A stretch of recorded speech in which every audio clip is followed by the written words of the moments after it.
বন্ধুরা আজকে সোমবার, তাই জন্য আজকে সোমবারে নিরামিষ করেছি।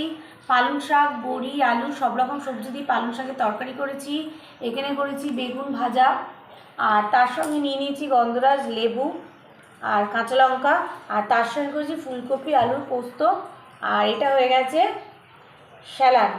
স্যালাড নিয়ে নিয়েছি।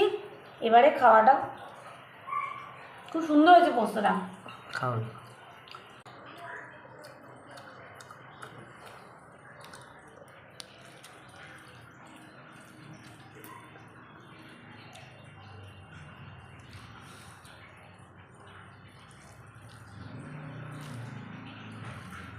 খুব সুন্দর হয়েছে তরকারিটা, দারুণ হয়েছে। এরকম শাকের তরকারি হলে না কিছু চাই না, খুব সুন্দর। আর লেবুটা দিয়ে জমে গেছে একদম।